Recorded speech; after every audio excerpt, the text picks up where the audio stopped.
믿음이 없는 것이 아니라 용기가 없는 것이다. 이 제목으로 말씀 전하겠습니다. 예수님께서 제자들에게 말씀하셨습니다.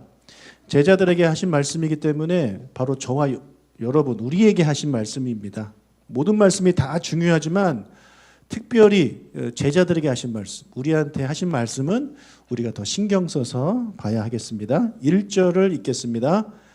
예수께서 제자들에게 이르시되 없을 수는 없으나 그렇게 하게 하는 자에게는 화로다.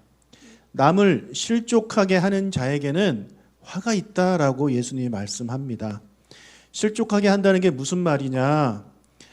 자, 성도를요 시험 들게 하거나 또는 거짓 교리, 거짓 가르침으로 잘못된 믿음으로 이끄는 것. 그래서 믿음으로 넘어지게 만드는 것. 영적으로 넘어지게 만드는 것. 그것이 바로 실족하게 하는 것입니다. 그런데 이 실족하게 하는 것이 없을 수는 없대요. 왜냐하면 우리 모두 다 연약한 인간이기 때문에 실수를 참 많이 하죠. 그래서 우리가 얼마든지 범할 수 있는 그런 잘못이라고 말씀을 합니다. 그런데 문제는 뭐냐면 이렇게 실족하게 하게 되면 그 사람한테는요 화가 있다라는 거예요. 자, 이 화가 얼마나 큰지 본문에서 직접적으로 말씀하고 있지는 않지만 2절을 통해서 그 화가 상당히 크구나라는 것을 우리가 짐작하게 돼요. 2절을 읽겠습니다. 그가 이 작은 자 중에 하나를 실족하게 할진대 차라리 연자 맷돌이 그 목에 매여 바다에 던져지는 것이 나으니라. 자, 작은 자, 어린아이라고 봅시다. 이 어린아이 하나를 실족시키느니 차라리 죽어라, 그 얘기예요. 차라리 연자 맷돌을 목에 걸고 바다에 빠져 죽는 게 더 낫다라고 말씀을 합니다. 연자 맷돌은요 직경이 한 2m 정도 되고요, 두께가 50cm 정도 되고 무게는 몇 톤이나 나가는 아주 큰 돌입니다. 당시에 극악한 죄를 지은 사람들을 처형할 때 주로 했던 게 십자가지만 십자가 말고도 했던 처형이 바로 이거예요. 목에다 연자 맷돌을 메고 바다에 빠뜨려 죽여버리는 형벌이 있습니다. 이게 무시무시한 형벌인데 아무한테나 이런 걸 하는 게 아니라 아주 큰 죄를 진 사람한테 이런 사형 제도를 한 거거든요. 그러니까 지금 예수님 말씀 이거예요. 다른 성도를 실족시켜서 화를 당하느니 차라리 죽어라. 차라리 죽어서 그 화를 면하는 것이 훨씬 낫다라는 말씀을 지금 예수님이 하고 있는 겁니다. 그러면 도대체 성도를 실족시키는 것이 얼마나 큰 잘못이길래 이렇게까지 예수님이 말씀하시는가? 여러분, 성도를 실족하게 하는 대표적인 존재가 있습니다. 누굴까요? 사탄입니다. 사탄이 하는 일은 딱 하나입니다. 성도를 실족시키는 거예요. 성도를 넘어뜨리는 거예요. 시험에 들게 하는 거예요. 잘못된 정보를 줘서 잘못된 가르침으로 그가 하나님을 떠나게 만드는 일을 하는 게 사탄입니다. 이 사탄에게 실족함을 당한 대표적인 사람이 바로 아담과 하와죠. 여러분, 아담과 하와는요 모든 걸 다 가졌어요. 에덴 동산에서 살면서 하나님이 주시는 모든 걸 다 누렸어요. 영원한 생명까지 누렸어요. 그리고 아픔 없고 슬픔 없고 죽음이 없는 그런 삶을 살았단 말이에요. 근데 그에게 사탄이 접근을 하잖아요. 그래서 그를 넘어뜨립니다. 거짓 정보를 주죠. 이 선악과를 먹어도 된다. 먹으면 눈이 밝아져서 하나님처럼 된다.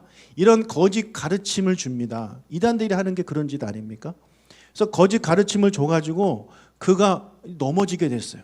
아담과 하와 부부가 넘어지게 돼서 에덴 동산에서 쫓겨나게 되고 영원한 생명을 빼앗기게 되고 그의 삶에 고통과 아픔과 눈물과 죽음이 찾아오게 되었습니다. 그렇게 넘어뜨린, 실족시킨 사탄한테 하나님이 화를 주시죠. 벌을 주셔요. 그게 뭐냐면 지옥입니다. 여러분, 지옥은요 우리를 위해서 준비된 게 아니에요. 하나님을 믿지 않는 자들을 위해서 준비된 게 지옥이 아닙니다. 원래 지옥이 준비된 건 누구 때문이냐? 이 사탄을 위해서 하나님이 준비하신 거예요. 사탄과 그의 졸개들이 하나님의 자녀를 계속해서 넘어뜨리고 잡아뜨리고 실족하게 하는 그들에게 주신 화가 바로 지옥이에요. 여러분, 그런데 내가 만약에 성도를 실족하게 한다면 내가 지금 누구를 따라하고 있는 겁니까? 사탄을 따라하고 있는 거예요. 그러니까 사탄이 가게 될 그 지옥을 내가 사탄의 하수인이 되어서 사탄이 하는 행동을 내가 하게 된다면 그 사탄이 받을 화를 내가 받게 된다라는 말입니다. 그러니까 여러분, 무서운 거죠. 그러니 내가 오래 살아가지고 사람들한테 막 여기저기 다 실족시켜가지고 그런 화를 당하느니 예수님 말씀이 뭐냐면 너 차라리 일찍 죽어라. 일찍 죽어서 다른 사람들 실족시키는 일을 하지 마라. 그게 너한테는 오히려 더 낫다라는 말씀을 지금 하고 있는 겁니다. 여러분, 한번 우리의 삶을 돌아봅시다. 혹시 여러분은 성도를 실족하게 하는 일을 하지 않았는지 한번 돌아봤으면 좋겠습니다. 성도를 실족하게 만드는 것이 크게 두 가지가 있습니다. 언행입니다. 하나는 말이고 하나는 행동이에요. 여러분, 제가 어디 가서 막 술 먹고 이런 거 보면 여러분 실족하겠죠? 괜찮습니까? 저 먹어도 됩니까? 실족하실 겁니다. 예. 여러분이 술 먹고 그러는 거 보고 실족하는 사람들이 있다라는 걸 여러분들이 알아야 돼요. 근데 이 행보다는요, 언이 더 많아요. 말 때문에 많은 사람들이 실족함을 당합니다. 아담과 하와도 이 말 때문에 실족함을 당한 거예요. 사탄의 행동을 보고 실족한 게 아니에요. 그의 말 때문에 실족한 겁니다. 사탄은 끊임없이 이 말로 사람들을 실족시켜요. 우리도 그래요. 우리도 말로 사람들을 실족시켜요. 내가 말을 실수해서 말 조심하지 않아서 어떤 성도가 교회를 떠나게 되고 거기서 멈추는 게 아니라 만약에 믿음까지 버리게 된다면 그럼 그 사람은 이제 구원을 받지 못하는 거잖아요. 그러면 그 사람이 겪게 되는 그 일 때문에 내가 큰 화를 당할 것이다 라고 예수님 말씀하고 있습니다. 제가 어제 요즘 교회에 나오지 않는 한 성도님을 만났습니다. 우연히 만났어요. 그래서 왜 요즘 교회 안 오세요? 라고 물어봤습니다. 근데 그분이 하는 말이 뭐냐면 그 교인분 중에 한 분한테 제가 말에 상처를 받아서 안 갑니다. 이렇게 얘기하는 거예요. 어제 저녁이에요. 오늘 이 설교를 이제 해야 되는데 그분을 만나게 해주셨어요. 하나님이 하셨다라고 저는 생각합니다. 말이 그렇게 무서운 겁니다. 여러분, 누굴까라고 생각하지 마십시오. 그냥 혹시 나 때문에 그런 분이 있나? 자기 자신을 돌아봐야지 누가 또 뭐라고 했길래 또 이렇게 하면은 안 됩니다. 그분한테는 제가 직접 말씀드릴 거예요. 설교 끝나고. 여러분, 말이 이렇게 무섭습니다. 그러니까 나는 그런 의도로 하지 않았는데 듣는 사람이 그 말에 큰 상처를 얼마든지 받을 수 있다는 것을 우리는 알아야 되는 거예요. 여러분도 자녀 키우면서 결혼 생활하면서 배우자나 자녀의 말에 큰 상처 받으시죠? 우리가 보통 말에 상처를 받지 행동에는 그렇게 상처를 크게 받지는 않아요. 말이 그렇게 무서운 겁니다. 그래서 우리는 늘 교회 안에서 말 조심을 해야 돼요. 형제를 실족하게 만드느니 차라리 여러분 일찍 죽으십시오. 그게 여러분한테는 복입니다. 아멘? 일찍 죽을까 봐 겁이 나서 아멘을 안 하시는 거죠? 여러분이 아멘 한다고 일찍 죽고 아멘 안 한다고 오래 사는 게 아닙니다. 하나님이 정하신 그게 있으면 그냥 거기까지 살고 가는 겁니다. 자, 예수님께서 실족 지키지 마라 라고 말씀하시면서 그 구체적인 두 가지를 우리한테 말씀해 주십니다. 자, 3절을 읽겠습니다. 너희는 스스로 조심하라. 만일 내 형제가 죄를 범하거든 경고하고 회개하거든 용서하라. 자, 두 가지를 말씀하시죠. 내 형제가 범죄하면 경고하고, 두 번째 회개하거든 용서해라. 이 두 가지를 여러분 꼭 기억하셔야 됩니다. 어렵지 않죠? 자, 개역 개정에는요, 경고하라라고 표현을 하고 있는데 이게 원어에는 꾸짖다예요. 꾸짖다. 다른 성경에는 꾸짖다 이렇게 번역이 되어 있어요. 자, 이 말은 뭡니까? 다른 성도가 죄를 범하고 잘못을 할 때 꾸짖어라. 만약에 꾸짖지 않으면 너는 그 사람을 실족시키게 하는 것이다. 예, 두 번째, 또 그가 회개했을 때 용서해 줘라. 만약에 그가 회개했음에도 용서를 구했음에도 불구하고 그 용서를 받아주지 않는다면 너는 그 사람을 실족하게 하는 것이다. 자, 먼저 첫 번째 경우부터 생각해 보겠습니다. 죄를 범할 때 꾸짖으라고 말씀을 하고 있는데 여러분 이거 쉽습니까? 어렵습니까? 어렵습니다. 예, 누가 잘못하는 건 우리 눈에 잘 보여요. 잘 보이는데 꾸짖기가 쉽지가 않아요. 말하기가 쉽지 않아요. 여러분 내 자식이 잘못한 거에 대해서 내가 꾸짖어도 이 아이가 나한테 대들고 그러는데 다른 어른들한테 이 꾸짖는 게 이게 얼마나 어렵습니까? 담임 목사인 저도 어렵습니다. 어려워요. 저는 여러분이 너무 어려워요. 예. 여러분 그러다 보니까 모른 척하는 경우가 많죠. 그런데 그렇게 하는 것이 실족하게 하는 것이더라고 예수님이 말씀하고 있네요. 그러니까 제가 잘못 생각한 거예요. 자, 내가 그 사람한테 그 잘못을 말해주지 않으면 그 사람은 모르잖아요. 모르니까 어디 가서 또 합니다. 모르니까 아무도 얘기해주지 않으니까 내가 잘못한 걸 모르는 거죠. 그러니까 또 하고 또 하고. 근데 그런 그 사람의 행동과 그런 말과 실수와 잘못 때문에 누군가는 또 상처를 받고. 그러니까 이런 것이 계속되기 때문에 결국에는 그 사람이 그 일로 인하여 믿음에서도 떠날 수 있는 일이 일어날 수 있기 때문에 그대로 두어서는 안 된다라고 예수님이 말씀을 하고 있는 거예요. 그러고 보니까 예수님이 말씀을 전하실 때 이 바리새인들한테 항상 그들의 잘못을 이야기해 주시잖아요. 그렇죠? 아, 예수님은 그들이 실족하기를 원하지 않았구나라는 거 우리가 이제 깨닫게 되는 거예요. 여러분 예수님 입장에서 그거 쉬웠겠습니까? 바리새인들이 힘을 가진 사람들이에요. 근데 그 사람들 볼 때마다 너희들 그렇게 살면 안 된다. 이 회칠한 무덤아 이러면서 계속 죄를 지적하는 게 쉽냐고요. 이거 정말 쉬운 일이 아닙니다. 예수님은 하셨다라는 거예요. 그거를. 따라서 우리도 이게 참 어려운 일이지만 해야 되는구나를 깨닫게 됩니다. 그런데 우리가 이 일을 하되 주의해야 할 것이 있습니다.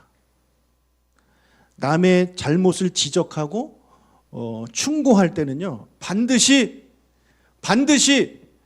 사랑을 듬뿍 담아서 해야 됩니다. 사랑을 듬뿍 담아서. 정죄하는 마음으로 하면 안 됩니다. 여러분 우리가 누군가한테 사랑을 고백할 때 어떻게 합니까? 어떻게 하나요? 하도 오래돼서 기억이 안 나십니까? 아, 내가 어떤 말을 하면 저 사람이 감동을 받고 좋아할까? 이런 생각 안 하나요? 하죠. 그래서 뭐 하는 게 뭐 동그라미를 하나 그려봐. 그거를 뺀 만큼 널 사랑해. 이거 옛날에 많이 써먹지 않았나요? 네? 처음 들어보시나요? 그런 게 있어요. 그러니까 어떻게 하면 내가 이 사람을 감동시킬까라는 생각을 가지고 한단 말이에요. 네. 사랑 고백할 때 그렇게 하잖아요. 그런 고백 안 들어보고 결혼하셨나요? 어떡하냐? 근데 이 누군가를 지적하고 충고할 때는요, 그 사랑 고백할 때보다 더 큰 사랑을 담아서 하래요. 네. 그러니까 쉽지 않은 거죠. 근데 우리가 보통 남을 지적하고 막 그럴 때는, 충고할 때는 이 사람 정죄하는 마음으로 합니다. 너 그러면 안 돼. 네. 일단 손가락부터 나가면서 너 그러면 안 돼. 네. 너 집사가 그러면 되겠어? 뭐 이렇게 막 이야기한단 말이에요. 엄마도 자녀들한테 이야기할 때 때로는 막 짜증나서 이야기하잖아요. 애 행동 보고 막 짜증나가지고 이 내천자 그려가면서 막 이야기하지 않습니까? 여러분 우리가 사랑을 고백할 때 한 단어 한 단어 신경 써서 고백을 하듯이 우리 아이에게 충고하고 잘못을 지적하고 우리 성도 안에 그런 충고를 할 때는 더 신경 써서 더 사랑의 마음을 담아서 해야 된다는 거예요. 어떻게 해야 이 사람이 상처를 받지 않을까 걱정하면서 기도하는 마음으로 그것을 해야 되는 겁니다. 그걸 못했던 친구들이 바로 욥의 친구들이에요. 욥의 친구들은요, 이 욥과 싸워 이기려고 논쟁하는 거예요. 자꾸 욥이 자기들의 의견을 받아들이지 않으니까 얘네도 계속 연락가지고 계속 어떻게든 이겨보려고. 우리 그런 마음으로 하면 안 됩니다. 여러분, 욥이 얼마나 성숙하고 욥이 얼마나 믿음이 있는 사람이에요. 근데 그 욥조차도 친구들의 그런 충고 조언 하나도 듣지 않습니다. 싸움만 날 뿐이에요. 그런데 남을 실족시키고 힘들게 하고 그 범죄한 사람이 욥보다 훨씬 못한 사람인데 그 사람한테 이 욥의 친구들처럼 해보십시오. 더 안 받아들이는 거죠. 그러니까 정말 사랑을 담아서 정말 정성을 담아서 마음을 담아서 해야 되는 것입니다. 쉽지 않죠. 어려워요. 그러나 만약에 내가 충고할 일이 있다. 하나님 나한테 계속해서 말씀하신다. 그러면 그렇게 하실 수 있는 여러분이 되시길 주님의 이름으로 축복합니다. 자, 두 번째로 다른 성도가 여러분한테 용서를 구할 때 여러분 용서해 주셔야 됩니다. 자, 이것은 쉬울까요? 이것도 쉽지 않습니다. 어제 만난 그분한테 제가 그랬어요. 그 한 분이 싫어서 오기 싫다라는 거예요. 상처받아서 싫다. 그럼 이렇게 하면 교회 오실래요? 이렇게 하면 교회 오실래요? 했더니 다 싫대요. 안 간대요. 그래서 내가 마지막으로 하나 물어봤어요. 만약에 그분이 당신한테 용서를 구하면 교회 오시겠습니까? 그랬더니 그럼 그때 생각해 보겠대요. 절대 안 된다는 게 아니어서 참 다행이었어요. 다만 목사님이 시켜서 그분이 용서를 구하는 건 싫대요. 자기가 진심으로 용서를 구해야 자기가 받아주겠다라는 거예요. 여러분, 상처를 크게 받을수록 나한테 잘못한 사람 용서하기가 너무너무 어려워요. 아무리 그가 용서를 구해도 그거 쉽지 않습니다. 그러나 용서하래요. 자, 4절을 읽겠습니다. 만일 하루에 7번이라도 내게 죄를 짓고 7번 내게 돌아와 내가 회개하노라 하거든 너는 용서하라 하시더라. 당시에 랍비들은 가르치기를 하루에 3번만 용서해도 너는 최고의 선을 베푼 것이다 그랬어요. 아침, 점심, 저녁으로 3번만 용서를 해도 된다. 근데 지금 예수님은 7번을 하래요. 근데 마태복음에서는요 70번씩 7번을 하래요. 계속 7자가 들어가는 이유가 뭐냐면 성경에서 7은 완전수입니다. 그러니까 완전히 온전히 용서해 주라는 말이에요. 그러니까 계속 용서해 주라는 말씀인 거죠. 여러분, 용서를 구하는 자를 용서해 줄 때 그를 실족하지 않게 하는 겁니다. 그런데 반대로 그를 용서하지 않는다면 나는 그를 실족하게 하는 거래요. 그게 예수님의 말씀이에요. 그러면 내가 그 사람을 실족하게 하면 나는 어떻게 돼요? 나는 어떻게 돼요? 화를 당해요. 죽어요가 아니라 화를 당해요. 엄청난 화를 당하게 되는 거예요. 그렇다면 여러분, 내가 용서를 하지 않으면 내가 화를 당하는 거예요. 여러분, 용서는요 나를 위해서 하는 게 아닙니다. 남을 위해서 하는 게 아니라 나를 위해서 하는 거예요. 내가 이 사람을 용서하지 않으면 내가 화를 당해요.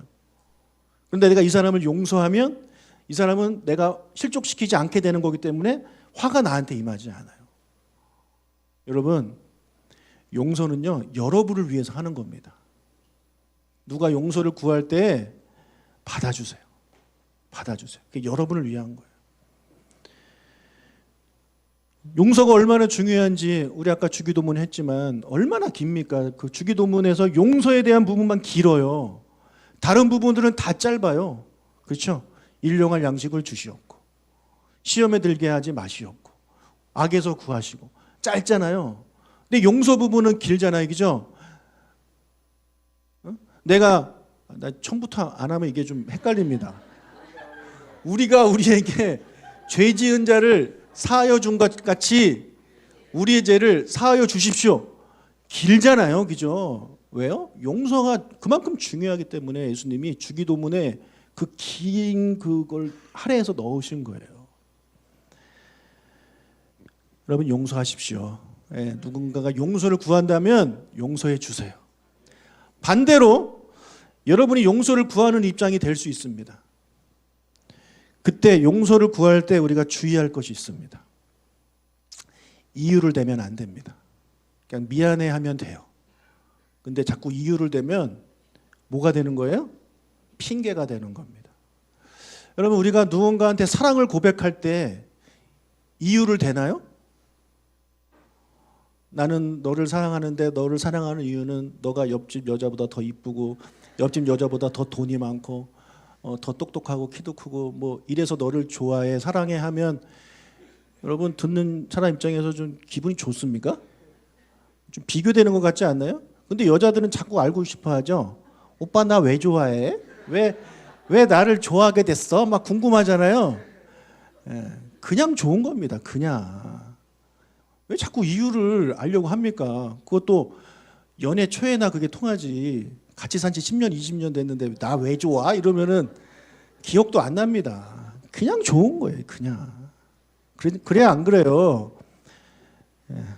그러니까 우리가 사랑을 고백할 때도 조건을 달지 않고 그냥 사랑해 이렇게 이야기를 하듯이 용서를 구할 때도요. 이런 어떤 이유를 대면 안 돼요. 그냥 미안합니다. 내가 실수했습니다. 잘못했습니다. 그렇게 진심을 담아서 하면 되는 겁니다. 그때 내가 뭐 이랬고 상황이 좀 그랬고 이렇게 하지 마세요. 그냥 미안합니다 하면 돼요. 자, 이 말씀을 들은 제자들이 좀 충격을 받았나 봐요. 5절을 읽어보겠습니다. 사도들이 주께 여짜오되 우리에게 믿음을 더하소서 하니, 자, 믿음을 주세요라고 하지 않고 뭐래요? 믿음을 더해 주세요. 그러니까 지금 믿음으로는 부족하다는 얘기입니다. 지금 예수님 말씀 들어보니까 야, 남을 실족시키면 내가 큰 화를 받는다고? 근데 실족하지 않을 수 없다고? 그럼 나도 얼마든지 할 텐데 내가 실족 안 할 수 있는 그런 믿음이 나한테 있을까? 또는 7번이나 용서하라고? 나에게 과연 그런 그 믿음이 있을까? 우리한테 믿음이 부족해. 그러니 믿음을 더 달라는 거예요. 우리가 말씀 듣다 보면 그런 생각 하실 수 있습니다. 저 말씀을 받기에 나의 믿음은 턱없이 부족하다. 저 설교는 나보다 더 믿음이 좋고 더 크신 분들이 순종할 수 있지 나는 못한다. 이렇게 생각하는 분들이 계실 것입니다. 자, 믿음을 더해달라는 제자들의 요구에 예수님이 대답하세요. 6절 주께서 이르시되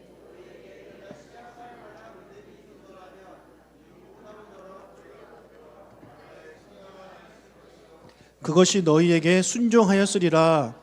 자, 믿음이 더해달라고 제자들이 요구했어요. 그러면 예수님의 반응은 크게 세 가지 중에 하나가 나와야 됩니다. 첫 번째는 알았어 줄게. 두 번째는 싫어 안 줄 거야. 세 번째 뭡니까? 줄 건데 기다려. 우리 보통 기도할 때 응답이 세 개라고 말하잖아요. 그죠? Yes, no, wait. 근데 여러분 이건 뭡니까? 지금 예수님의 대답은 이 셋 중에 뭔가요? 뜬금없이 뽕나무 얘기를 하십니다. 예수님 가끔 보면 그냥 좀 물어보면 좀 대답을 쉽게 해주시면 너무 좋을 텐데 쉽게 안 해주세요. 그래서 설교하는 사람 힘들게 만듭니다. 여러분 우리가 다른 건 몰라도 믿음에 대해서는 참 겸손해요. 여러분 중에 나는 믿음이 좋은 편이야. 손 들어보세요. 여러분 가끔 여러분 거울 보면서 오늘은 좀 이쁘네. 이 정도면 됐지 뭐 이렇게 생각할 때 있어요 없어요? 근데 어디 가서 하지 마세요. 혼자 있을 때만 하세요. 근데 우리는 믿음에 대해서는 이 정도면 믿음 좋아 이렇게 생각하는 사람이 거의 없어요. 왜냐하면 이 본문 때문에 그래요. 자, 뭐래요? 겨자씨만한 믿음이 있어야 뽕나무를 바다로 옮길 수가 있는데 나는 그렇게 못하니 나의 믿음은 겨자씨 하나보다 못하다. 정말 우리 겸손해지죠. 그래요 안 그래요? 여러분 기도해서 이렇게 뽕나무 옮기실 수 있는 분 계세요? 우리가 보통 그렇게 생각한다고요. 그런데 이거는 우리가 본문을 관찰을 잘 못해서 그래요. 여러분 성경을 읽을 때는 항상 관찰이 중요합니다. 잘 봐야 돼요. 지금 예수님이 제자들한테 너희들의 믿음은 겨자씨보다 작다라고 말씀하고 있는 걸까요? 아니에요. 여러분, 겨자씨는요, 믿음의 최소 단위예요. 아무리 초신자라고 해도요, 그 사람은 최소한 겨자씨 한 알만큼의 믿음은 가지고 있어요. 여러분, 겨자씨가 정말 작습니다. 정말 작아요. 우리 중에 예수님을 믿는다고 고백하는 사람들 중에 겨자씨보다 작은 믿음을 가진 사람은 없어요.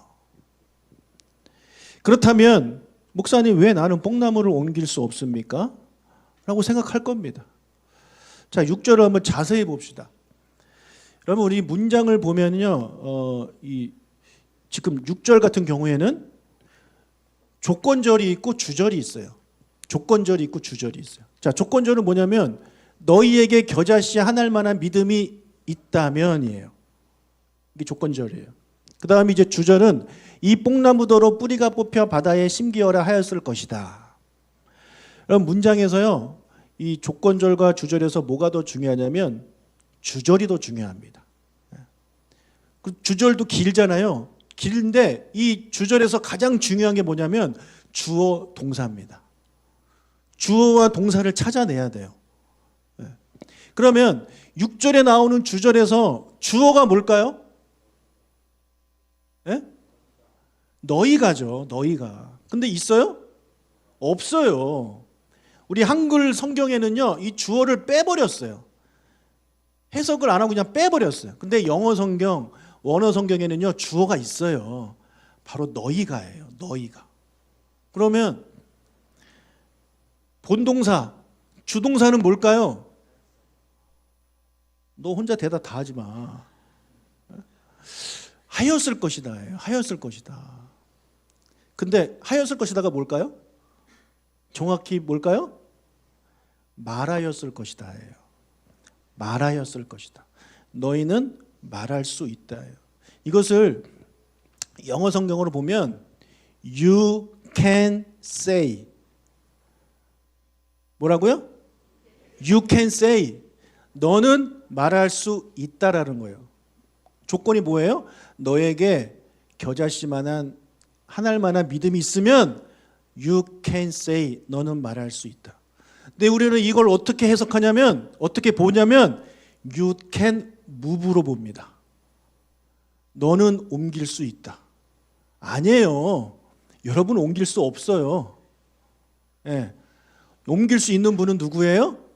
하나님이에요. 하나님이에요. 우리는요, 믿음이 있으면, 겨자씨만한 믿음이 있으면 우리는 말할 수 있는 거예요. You can say지 You can move가 아닙니다. 여러분 옮기려고 하지 마세요. 그러니까 나는 옮길 수 없으니 나는 겨자씨만한 믿음도 없는 놈이다. 이러고 사는 겁니다. 아니라는 거예요. 여러분 완전히 달라요. You can move가 아니라 You can say예요. 여러분 중에 말 못하는 사람이 있습니까? 다 할 수 있습니다. 우리가 안 하는 거지. 그래서 우리에게 겨자씨만한 그 작은 믿음만 있어도 이 뽕나무한테 명령할 수 있다라는 거예요. 너 뽕나무야? 뿌리가 뽑혀서 바다에 심겨져라 라고 말할 수 있다. 근데 이게 진짜로 옮겨지는 것은 내 영역이 아니다.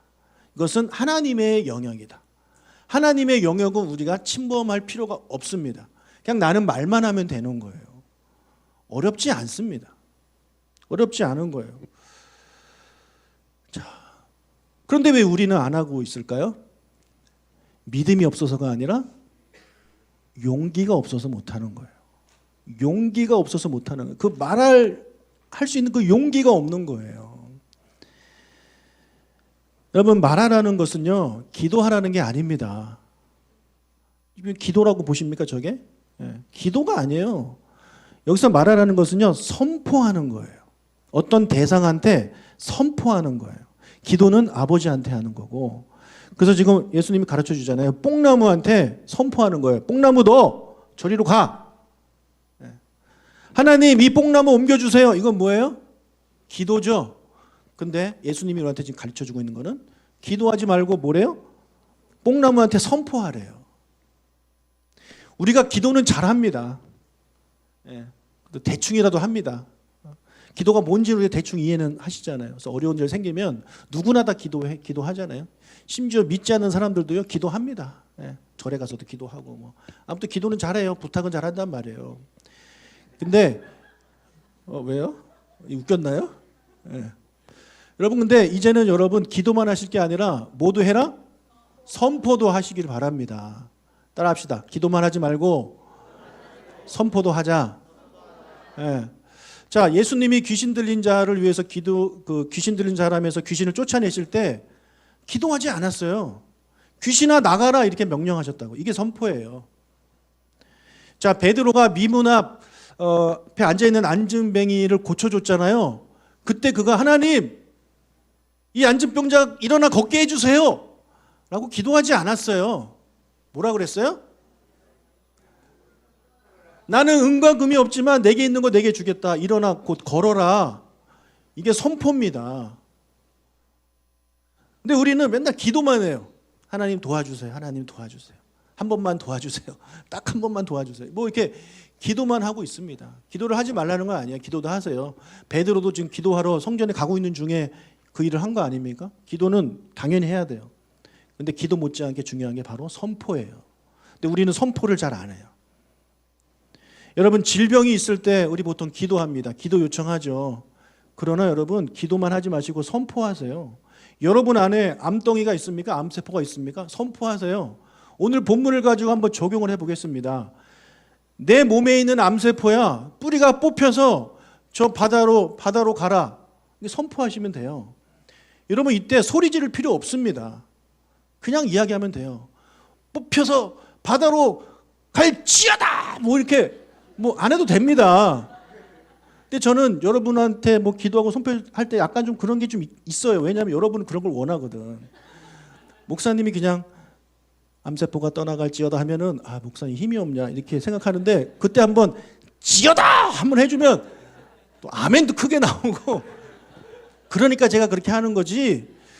여러분 우리한테는요 자녀의 권세가 있어요. 자녀의 권세가 있기 때문에 그냥 속삭이든 말해도 얘네들은 말을 듣게 되어 있습니다. 소리 안 질러도 돼요. 그냥 말하면 되는 거예요. 권세가 얼마나 강한지 우리가 가진 권세가 얼마나 강한지 여러분들 아셔야 돼요. 여러분 염려와 걱정 때문에 힘드신 분들 계실 겁니다. 그것 때문에 기도도 하실 텐데 기도도 하시면서 선포도 하세요. 나를 힘들게 하고 나를 괴롭히고 있는 내 머릿속에 가득한 염려와 걱정, 근심들아 내가 예수 이름으로 명하노니 뿌리가 뽑혀서 바다에 심겨져라. 선포하십시오. 이번 3월달 기도 제목 중에 우리 박변선 우리 성도님이 약을 먹지 않고 편하게 잠을 자게 해달라고 기도 요청을 하셨어요. 여러분 기도해 주시기 바랍니다. 그러면서 동시에 우리 선생님도요 자기 스스로한테 선포하십시오. 예. 누가 있으면 창피하니까 혼자 계실 때 하세요. 나를 괴롭히는 불면증아 뿌리 뽑혀 저 바닷속으로 가라. 여러분 틈만 날 때마다 그렇게 선포하시길 주님의 이름으로 축복합니다. 저는 이거 선포를 아주 자주 합니다. 어떤 일이 있을 때 걱정 근심이 있을 때 떠나갈지어다 저는 종종 해요. 여러분도 하세요. 또 어떻게 이것을 적용할 수 있을까요? 자녀를 위해서도 할 수 있습니다. 여러분 자녀를 위해서 기도 많이 하시겠지만 자녀한테도 선포하세요. 막 대놓고 할지어다 이렇게 그렇게 사람한테는 하지 말고 이렇게 하면 될 것 같아요. 동서봐 너는 훌륭한 사람이 될 거야. 여보 당신은 건강해질 거야. 여러분의 입에는 혀에는 권세가 있어요. 하나님의 자녀가 된 권세가 있어요. 그렇게 하세요. 부정적인 말 하지 마시고 긍정적인 말 하세요. 이거는 세상에서도 하는 얘기잖아요. 예, 성경에서 다 나온 얘기예요. 선포하세요. 어떤 문제가 있는 사람한테, 자녀한테, 남편한테 걱정하지 마. 하나님이 당신과 함께 하실 거야. 이러고 여러분 이것도 일종의 선포예요. 그렇게 하십시오. 제가 이 설교를요, 이 본문으로 2009년도에 한번 했었거든요. 제가 오랜만에 영상을 한번 찾아봤어요. 근데 제가 이런 얘기를 했더라고요. 선포에 대한 이 말씀을 준비할 때였는데 그때 더웠어요. 근데 이제 선풍기가 앞에 있는데 저기까지 가기 귀찮은 거예요. 그래서 제가 이제 선포를 해야 되겠다 해가지고 선포를 하는데 선풍기야 틀어질지어다라고는 하진 않았어요. 그건 아무리 선포해도 안 될 것 같은 거예요.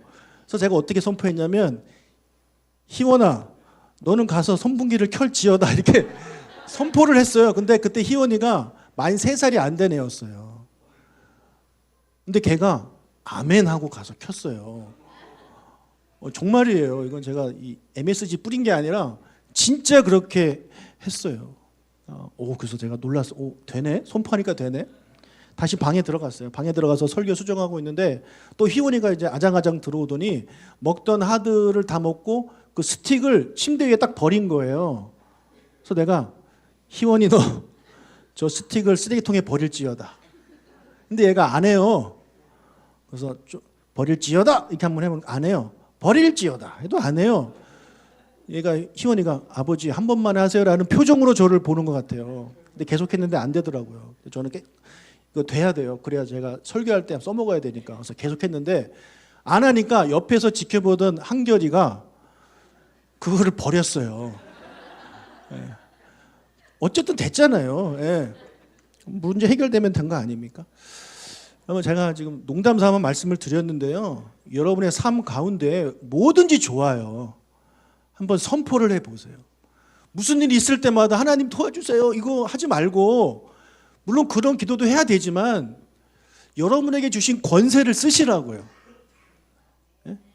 여러분의 자녀가 이제 나이가 들어가지고 어느 정도 다 할 수 있는 애가 맨날 아빠 도와주세요, 아빠 도와주세요 하면 물론 도와줄 수는 있지만 우리 뭐라고 생각하겠습니까? 야, 그 정도는 네가 해라. 야, 그 정도 네가 해야지 생각 안 하겠습니까? 왜 대답을 안 하세요? 네. 그렇잖아요. 마찬가지예요. 기도하셔야 되지만 여러분 선포도 하십시오. 맨날 하나님한테 부탁하지 말고 이미 여러분에게 주신 그 권세를 사용하시라고요. You can say. 자꾸 무부하지 마시고요. 말하세요. 선포하세요. 그럼 됩니다. 아멘. 예. 여러분한테 더 큰 믿음이 필요한 게 아닙니다. 이미 여러분은 충분한 믿음을 누구나 다 가지고 있어요. 뭐가 없는 거예요? 용기가 없는 거예요. 용기 없어서 못하는 거예요. 창피해서 못하는 거예요. 부끄러워서 못하는 거예요. 아무도 없어도 나 스스로 나한테 부끄러워서 못하는 거예요. 용기를 내십시오. 하나님께 어떻게 기도해야 돼요? 하나님 믿음을 주세요라고 기도할 게 아니라 하나님 저에게 용기를 주세요라고 기도해야 돼요. 이미 믿음은 여러분 안에 다 있어요. 그러니까 용기를 달라고 기도하시고 한번 해보십시오. 그리고 한번 다음 주에 어떤 역사가 일어나면 저한테 좀 간증을 좀 해주십시오. 저도 살다 보면 걱정, 근심 이런 게 많을 때가 있어요. 저도 그때 이렇게 선포합니다. 선포하면서 저는 웃어요. 떠나갈지어다 하고 하하하하 웃어요. 그러면 여러분 놀랍게도 사라져요. 여러분 뇌는요 멍청해가지고 진짜 웃는 것과 가짜로 웃는 걸 구별을 못한대요. 진짜 뇌과학적으로 그렇답니다.